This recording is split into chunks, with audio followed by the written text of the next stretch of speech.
Good morning. I want to show you a few transactions here. Analyze the owner's investment of $10,000 requires an addition to cash, which you know is an asset, and you have to balance the debit-credit equality in the equation by entering a credit on the owner's equity side. So there's your debit, there's your credit. Now let's just assume that there was a purchase of equipment, and I put the letter B in there for, let's say, $3,000. You know, it's an asset, it goes up, it needs to be debited, and if I am paying cash, I would certainly be, I would credit the cash account for the $3,000, indicating that the cash account has gone down. Again, the words debit and credit simply mean left and right. We don't care what kind of an account it is. Debit means left, credit means right. Debit doesn't mean bad, credit doesn't mean good.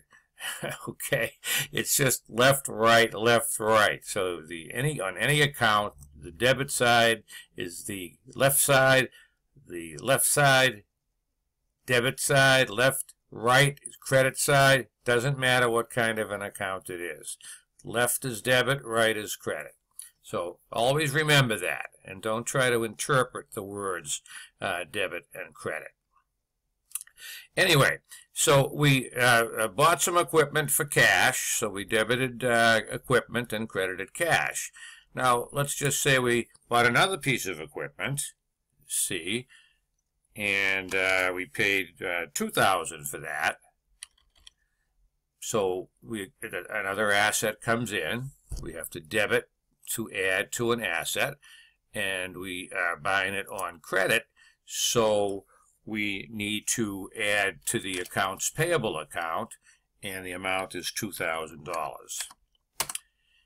Okay, so that's done.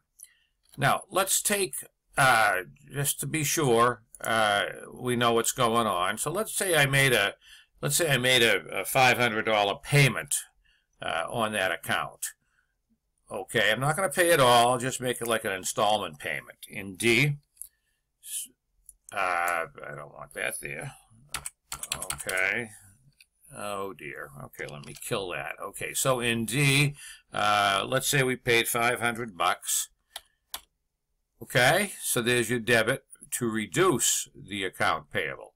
Credit adds, debit reduces, and if we're using cash, okay, we have to put D in there and reduce the cash account by $500 to reduce the cash. Note that the balance of the cash account at this point would be the difference between the debits and credits, and that is true for any account balance. 10 minus 3 would be 7, minus 5 would be 65 at that particular point. Okay? So those are transactions which have you buy something using cash, debit, credit, have you buy something using credit, debit, credit, and having you pay part of that liability, debit, credit. Okay? Now I'm going to take you down another road here, which involves credit transactions on the other side of the equation, meaning that you are selling your goods and services on credit. So if I left off with D, I'll just make that E. Okay? So let's suppose that we sold something. Let's say we had a $2,500 sale. We sold our services, whatever they might be. You're an architect, you're a doctor, a lawyer. So again, if you're talking accounts receivable, that's an asset. We have a claim against the person. A claim is valuable. That's why we treat it as an asset. You know the definition is an asset of an asset is something that we own, that's valuable to us. So if you make a debit here, now you're going to come over, instead of crediting the capital account as you did in Chapter 1, you're going to keep a separate account for the revenue, and eventually that gets, as we've said before, into the capital account at some point. Okay, so there's your debit credit entry for a sale of services in this case. You know, merchandisers would use the word sales to record their revenues. So once I have that established, I've got a sale on credit. Now, if I had made another sale, but it was a cash sale, let's call it what, F? Okay, let's say I had a cash sale of $1,000, and I get paid right away. They don't leave the door without paying me, right? So I'm going to add to my revenue account. So that would be an F, and that was how much? $1,000. So I'd stick $1,000 in the revenue account. So what you see there is I've accumulated $1,000, excuse me, $3,500 so far. So that'll, if I was to prepare an income statement at this point, the revenues would be carried over to the income statement for $3,500. Okay, so again, that was F was my revenue earned, and I got an immediate cash payment, debit cash, credit fees earned. Okay, now let's say this customer that owes me $2,500 comes around and pays me $1,500, a partial payment of the amount that's owed to me. So if I left off with F, I'm going to go to G. So essentially, I'm going to what did I say? He was going to pay me $500. Okay, let him pay me $500. So if he pays me $500, I just move the reduction from accounts receivable to the accounts receivable account. It's $500, and it was transaction G. Okay, so note what I did not do there, and sometimes beginning students of accounting think I should introduce the revenue account again in the transaction. But when I tell you the $2,500 revenue has already been recorded in the revenue account. So it's up to me to just go chase that $2,500 and make sure I get it at some point. You don't ever touch the revenue account when you're collecting a receivable where the revenue has already been recorded. What could I possibly do to that revenue account? Subtract? No. Add? No. I mean, I earned $2,500, so that's the amount that stays in the account. Okay? So I know sometimes that's an issue with students when they see collected from the amount that was earned back when. Well, back when it was recorded properly by the debit to accounts receivable and the credit to the fees earned account. Make sure you get that clear. Okay? So a cash revenue, obviously, is a straight-out debit to cash and a credit to the revenue account. But when you sell on credit, you debit accounts receivable, you credit fees earned, and when you collect that revenue, either all or some of it, or collect that receivable, all or some, that's when the cash comes in and the reduction. And obviously, the reduction takes place in accounts receivable, which you can see reduces, in fact. So the balance still owed to me is $2,000. Let's do the same thing with expenses. So if I had advertising expense or rent expense or salaries expense or whatever, and I paid cash for it, that's an easy one. I left off with what? G. So let's say some sort of expense got incurred, and I'm going to pay it right away. Let's just say it's change our numbering around here. Let's just say it's a $400 expense. Okay? Now, if you pay it right away, like if your employee worked for you and you paid him $400 for the services that you were rendered by that employee, then you just come over here and what you do is $400, you write out a check, the guy's happy, you're happy, the accountant did it right, debit to add to the expenses. Now, otherwise, if I was back in Chapter 1, I would have made a debit to the capital account directly, as opposed to revenues where I would have made credits to the capital account. But as you have learned, hopefully, you know that these accounts are going to be summarized in the closing process and then transferred as either a positive or a negative into the capital account, and then these accounts get closed out. That's why we call them temporary accounts. Fair enough? Okay, so there's an expense that you paid immediately for. Let's say there was another expense. If that was G, then the next one would be what? H?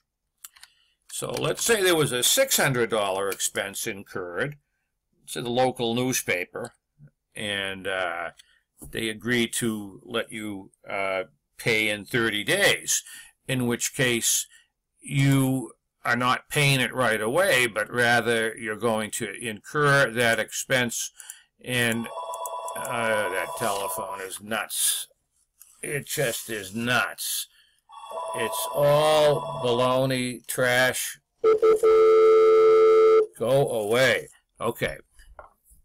Those are the only calls I get. They're all garbage telemarketing calls. I put my number on, what do they call it? The no-call list or something like that. Oh, yeah. Anyway, so if I had an if I had an expense for $600 that I'm going to pay later, again, that's transaction H. Okay, and what we do is we're buying now, so to speak, and paying later. So we incurred our service now, newspaper, advertising. They say, hey, pay me next month, whatever. Fine, I'll take it, but I owe the money. Okay? Now, I'll show you that we paid part of it. Let's say, well, let me pay $500 of it. I'll pay the rest later. Okay? So that would be what? Fine. So I'm going to pay $500, and then I'll still owe, won't I? So I'll still owe the $100 on it, but I've got to come in and debit to reduce my liability, right?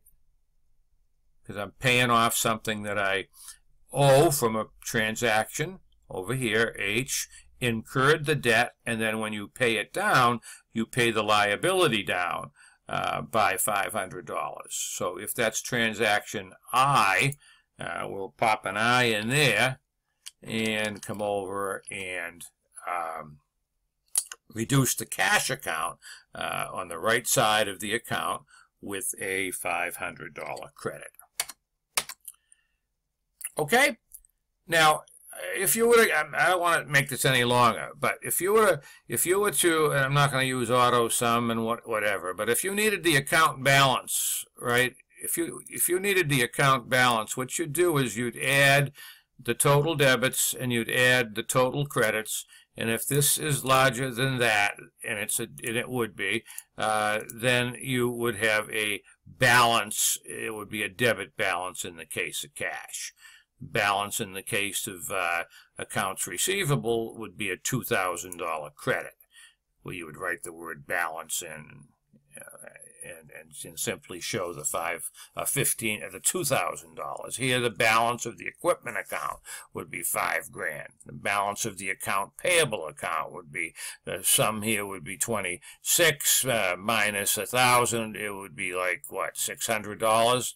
$1,600, excuse me, and then that would get carried to your trial balance. Whatever expenses you have, the total would be $1,000. But if you had, two different expenses, you'd certainly have to list each one on your trial balance and carry them over to the income statement. And the same is true if you had more than one revenue account. you know, if you had rent income or interest income or dividend income, you'd have those in separate revenue accounts. And those get carried to the income statement. My question to you in the discussion was what goes where, and briefly you want to answer all assets go on the balance sheet. On the left side of the balance sheet, the assets, you can give me an example, or I'll give you an example of, say, all the cash and equipment and supplies and etc. All are assets, and they are reported on the left side, the asset side of the balance sheet. The liabilities are also on the balance sheet, which could consist of accounts payable, notes payable, mortgages payable, taxes payable, salaries payable. Those are all on the balance sheet item, as is the balance in the owner's equity account, as it would get adjusted for the profit or loss and the withdrawals. I didn't create a withdrawals here. I'm into this for 15 minutes, 16 minutes. That's too long. But at any rate, I hope this helps you. Now play it again, play it again. See, these are some of the transactions that commonly disrupt people in the process of doing their homework. Yeah, you got to press the buttons in My Accounting Lab, but kind of the same thing, isn't it, here? Alrighty, so I hope this helps you. Review it, keep it, save it, replay it, and you will hopefully enhance and reinforce the knowledge that you already have, or clear up some confusion that you might have or had. Okay, guys, thank you.